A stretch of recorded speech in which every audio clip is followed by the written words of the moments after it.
So, when things aren't going your way in life, when do you know, better yet, J.O., how do I know whether to go harder or whether to take a different route? How do you know we need to change direction?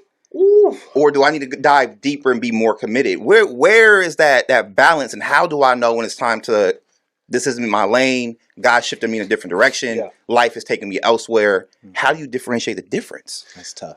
Man, Yeah. so that's a great question. Right. He's coming out the gate with that. Come on, man. God, And we're gonna talk. yo, Let's Happy talk now. New Let's Year, go. right? Yeah. Okay, so look, one of the first things that I thought about is how do you know? First off, the real question is not even how do you need to know when you got to shift a direction of where you're supposed to go. But first thing is, am I in my right space, right? Yeah. And so one of the great things that I found out of whether to know, okay, this is all part of the process, I'm waiting to gain traction, but this is not where I'm supposed to be, is this. God says that when you're in your sweet spot, he says, I will cause the works of your hand to be able to prosper. And so if you're in a place in a season of your life and whatever field you're in, whatever you're going after, if you've been giving it your all, now notice what I said, your all, Maybe you're not in your space. that you're not in your sweet spot. It's a big indicator that God's not blessing the works of your hands. Now, on the other side of it, though, there is the slow growth, if you will, where you can see God's provision, you can see his hand, you can see growth in your company, you're getting clientele. It may not be as fast as you need to get that clientele, but you're still growing, you're getting better, you're growing an audience, you are becoming better in that relationship with that spouse who you're with or that person who you're engaged with, right? You see growth and there's fruit on the tree. Yeah. I love a scripture that says that you will know a man by their fruits. Yeah. In other words, if you look at your life and you're looking at your business and you're looking at that relationship, you're looking at maybe the church that you're involved in, or the organization that you're a part of, is there any fruit on that tree? Yeah. Is your life bearing any fruit? And if there's no fruit, then there's a good indicator that you're not in the right space of where you're supposed to be. So your fruit is always going to be an indicator of where you're going to be. And a good tree can make bad fruit, and a bad tree can make good fruit. And if there's no fruition, if there's no fruit, what does the Bible say? Yeah. Why let the roots of the tree take up the ground? Listen, and this is something that you, Cam, do me a favor. Yes, sir. Look up the definition of disruption. Okay, I knew that was coming. You already you're going for the pocket. I was reaching, like I know it was coming. Hold Linguistics on. is everything, right? And the reason why I'm asking, or the reason why I'm saying this is because I feel like there are two types of disruptions. Yeah. Okay. Cam, you brought up the pandemic, and you brought up the disruption to your everyday way of being, your everyday life. Yeah. When the pandemic hit, the whole world was disrupted. That was a massive disruption. And Dips, you said that you believe, and I believe, and we believe that God brings disruptions in your life to realign you. Yeah. God brings you a disruption in your life to slow you down, having you look at, reevaluate things. And so in the process of these disruptions, even in the business world, being disruptive in the business world is something that's incredible because you're taking an industry, you're taking something that people are used to, and you're shaking it up. And so, okay, what you got, Ken? You ready for this? Yeah, Okay. go ahead. I'm looking at a couple different ones here, but forcible separation or division into parts Okay. to stop or prevent a pattern or occurrence from reoccurring. See, now you talking.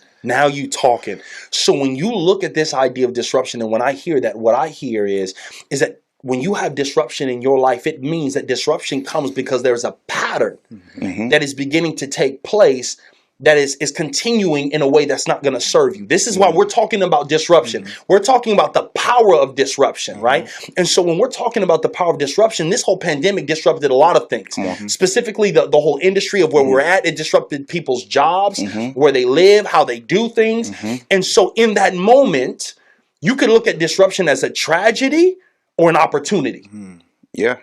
We can look at disruption as a tragedy or an opportunity. And so from the restaurant industries to people who lost their jobs, they were given a prime opportunity to get out of a job that held you because of golden cuffs. Right. If y'all ain't seen that episode, Go back, Golden Cuffs. go back and watch that Season Golden 1 Cuff episode.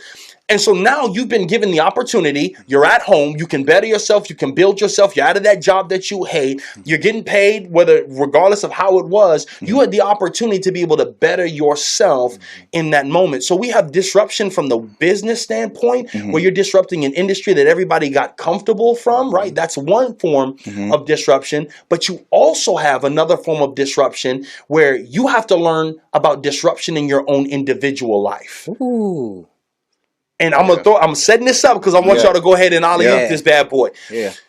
Oftentimes, in order for us to get to where we need to go in life, we have to be so aware of ourselves and do self-evaluation to where we have to be able to see areas in our lives, in our relationships, in our business, where we have to disrupt our normal pattern of thinking. We have to disrupt the relationships we're in order for us to go into a direction where we want to go. Yeah. And so this idea of disruption is so powerful because it gives you the ability to stop a pattern that may be negatively affecting you, that's stopping you from going where you want to go.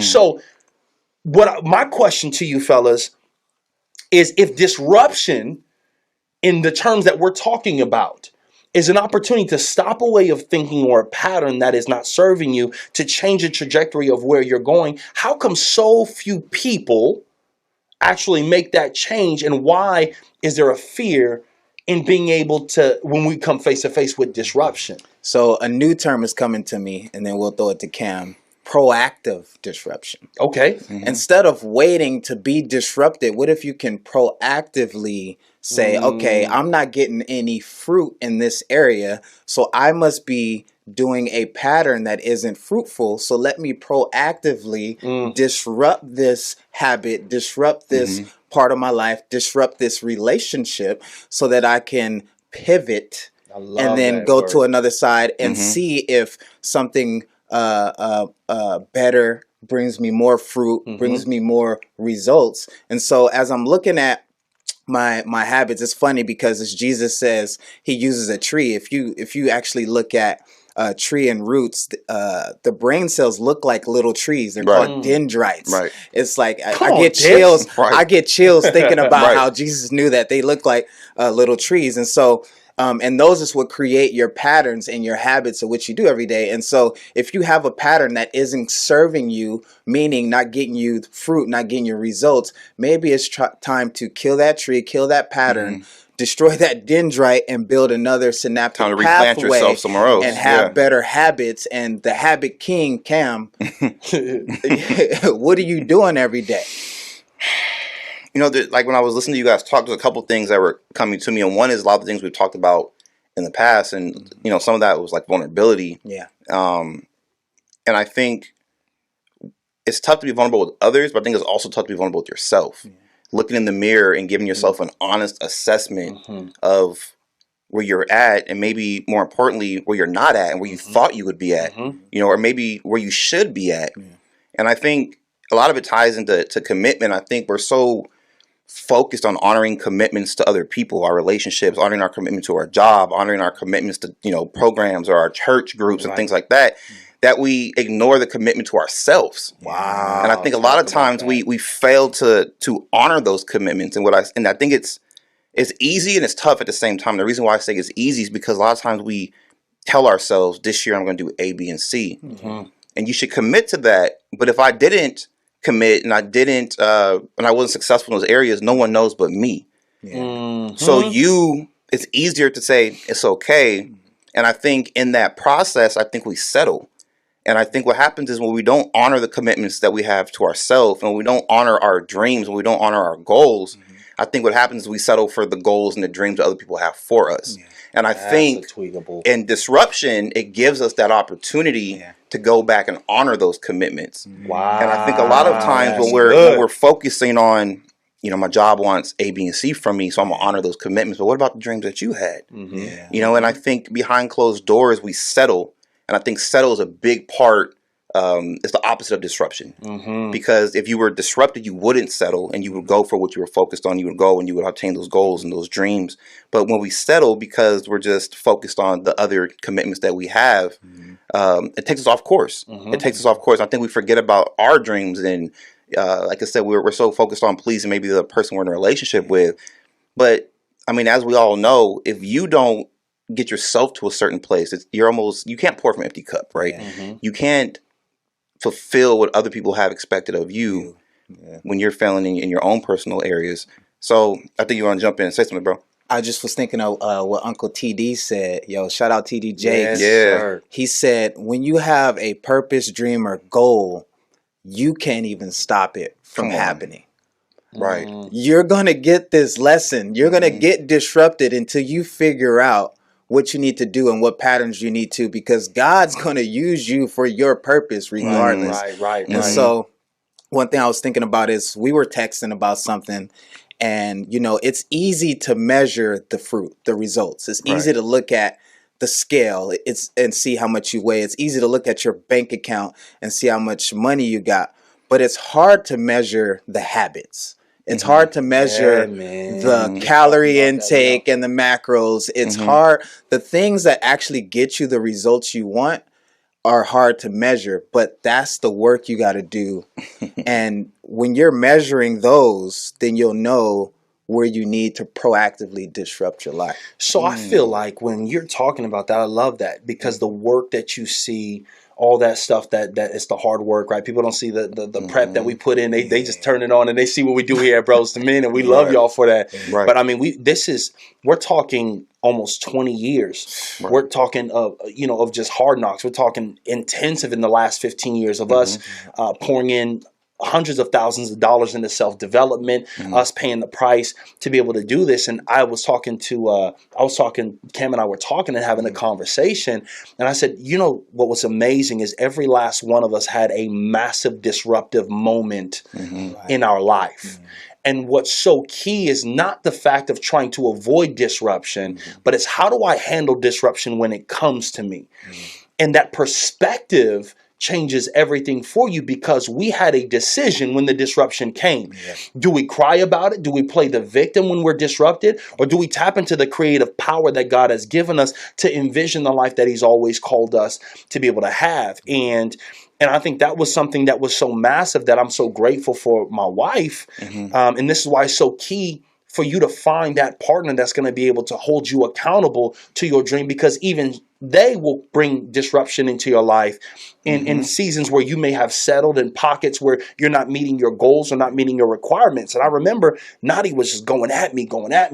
This isn't it. And that was the conversation where I had to realize, and it was brought to me like, yo, Nadia's not nagging.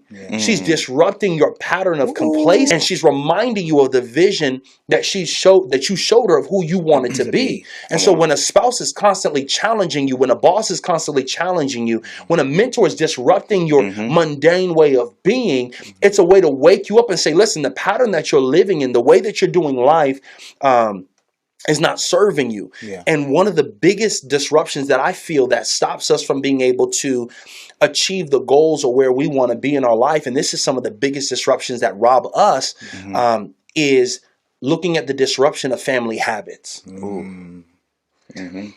There are time release beliefs that we pick up in our family units that need to be disrupted. There are ways that we look at finances. There are ways that we look at money. There are ways that we look at relationships that if we don't disrupt this way of being, then we're going to end up being left behind. Right. And one of the greatest forms of disruption that we see in the business world, prime example, was BlackBerry. Yeah. So I remember when BlackBerry was getting started, they came out with that little trackball. Yeah. And BlackBerry was killing it with that trackball, right? And then all of a sudden they started letting them know, like, yo, there's this company, Apple's coming out with a phone that's a touchscreen phone. You need to move away from this trackball and go touchscreen phone. And so BlackBerry's like, nah, people love the trackball. They love the trackball. Right. And so they were like, no, like this is, it's making us money. It's working for us right now. So we're going to keep using this trackball. When Apple dropped that first iPhone, it was a wrap. It was over. Bruh. It was over. Bruh. Like immediately you begin to see people moving away from the trackball. Disruption. And because Apple came in with that disruption and gave a new thing, by the time BlackBerry tried to get on the touchscreen, it was already too late. Yeah. And so when it comes to us in the same way, check this out. When it comes to us wanting to capitalize in our lives, if you don't learn how to pivot in the midst of a disruption, you'll find the stock of your own personal worth and the stock of your value and the stock of your dreams, it will begin to drop because you haven't made the adjustment. And you said a word that is so key, and the word is pivot. Yeah. You have to know how to pivot from how things are doing. And notice when you're pivoting, you got one foot that's planted and you got another one that's on the swivel, right? And so when I'm pivoting, when you're pivoting in your life, you're pivoting in your relationships, your foot, where your foot is planted is in your morals. Your foot is planted in your character. Your foot is planted in your faith. Your foot is planted in the goal of where you want to be. So that's not moving, but the direction of where you have to go has to be able to shift so that you can see something different. And so when we talk about disrupting our family dynamics of what we've been taught, I would not be where I am had I not looked at some pain points in my life that required me to disrupt that way of thinking that wasn't serving my future of where I'm called to go. So if somebody's watching this and they're saying, okay, you're talking about pivoting. I want to really, you guys keep using this word disruption. Can you break it down even more? Let's peel back the onion of what disruption looks like and what are some of the things that people can use in their life that allows them to disrupt. When we say disruption, what does disruption look like? It looks like the future. I was just about to say that. It looks like the future. I agree. You got to be clairvoyant in a sense and know what's coming.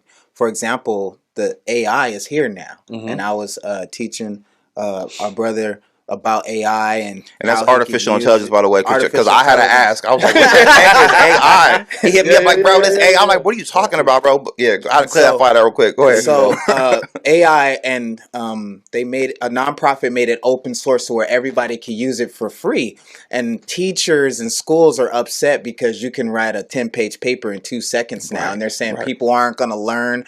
They have been disrupted. And instead of pivoting, they're complaining and can't figure out a way to teach their class in better ways, right? And so you just got to be looking towards the future and thinking, okay, how is this going to change my goals? How is this going to change my family, my life? How can I capitalize on this? And how can I get ahead of this thing so that way I'm not like BlackBerry trying to make a touchscreen last minute when it's too late? How can I innovate? Dip said it, and I agree 100%. I think, to go back to the family dynamic that you mentioned, I think our grandparents and our parents and generations before them were just like in this survival mode. I'm just trying to get by. I'm going to work the same job for 40 years because it gives me that steady, consistent paycheck. And there's nothing wrong with that. The goal is always to take care of our family. But I think the point I'm trying to make is there's more to life than that. If your dream wasn't to work at the Ford motor plant and it was to, own a business teaching kids how to paint, you can do that. Or better yet, you can do both. And I think that's one thing we have to remind ourselves of, is that there's more to life than just survival. And I think we can all agree that at some point in life, you're going to be in survival mode. I'm just trying to pay the next bill. I'm just trying to scrape money for the rent. I'm just trying to make it to tomorrow. But I think at some point, you have to think bigger. You have to look bigger. And JL and I were having a conversation earlier, and I was telling him that I think so many of us don't make the change that we, for one, deserve, and that we